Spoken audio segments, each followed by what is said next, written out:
شرک کے بعد سب سے بڑا گناہ قتل ہے۔ بخاری شریف کی روایت ہے کہ بنی اسرائیل میں سے ایک آدمی 99 قتل کر چکا، اس کے بعد اسے خیال آیا کہ میں توبہ کر لوں۔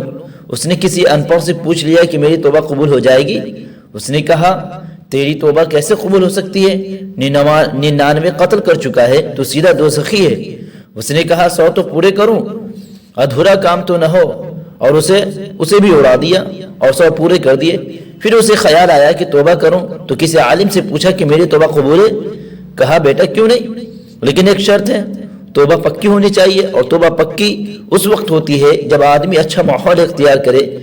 تو یہاں چونکہ ماحول اچھا ہے نہیں تو یہ شہر چھوڑ دے اور فلاں بستی چلا جاؤ، وہاں نیک لوگ رہتے ہیں، وہاں تیری توبہ پکی ہو جائے گی۔ اس نے کہا جی میں تیار ہوں، میری توبہ قبول ہونی چاہیے۔ عالم نے کہا تو یہاں سے نکل جا۔ اس نے سامان اٹھایا اور چل دیا۔ وہ چل پڑا، راستے میں بیمار ہو گیا اور موت نے آ گھیرا اور اسے نظر آیا کہ نہیں بچ سکتا، تو اس نے آہستہ آہستہ چلنا شروع کیا۔ جب گر پڑا تو رینگنا شروع کر دیا، اور جب موت نے جھٹکا دیا تو اس نے لپک کے چھلانگ لگائی، اور جب اس نے چھلانگ لگائی تو اس کے دونوں ہاتھ آگے پھیلے ہوئے تھے، اور اسی حال میں اس کی روح قبض ہو گئی۔ اللہ کو اس کی یہ عادت ایسی پسند آئی کہ اللہ نے قیامت تک کے لیے اس کہانی کو ہم تک پہنچانے کے لیے دنیا میں ہی اسی پر ایک مقدمہ چلا دیا۔ جنت کے فرشتے بھی بھیج دیا اور دوزخ کے فرشتے بھی بھیج دیے۔ دوزخ والے کہنے لگے ہمارا قیدی ہے، جنت والے کہے ہمارا مہمان ہے، توبہ کر چکا ہے۔ دوزخ والے فرشتوں نے کہا تو توبہ پوری نہیں ہوئی، وہاں جاتا تو پوری ہوتی۔ جنت والے کہنے لگے توبہ پوری ہو گئی ہے۔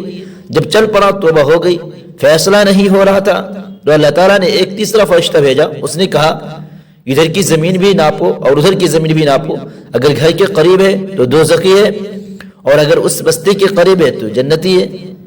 حالانکہ گھر کا فاصلہ کم تھا اور اسی بستی کا زیادہ تھا، لیکن زمین بھی اللہ کی ہے اور جہاں بھی اللہ کا ہے۔ جب وہ ماپنے لگے تو اللہ نے بستی کی طرف والی زمین سے کہا سکڑ جا، اور گھر کی طرف والی زمین سے کہا پھیل جا۔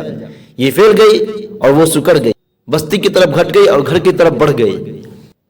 اور اللہ نے کہا کہ میرے بندوں کو جنت میں داخل کر دو۔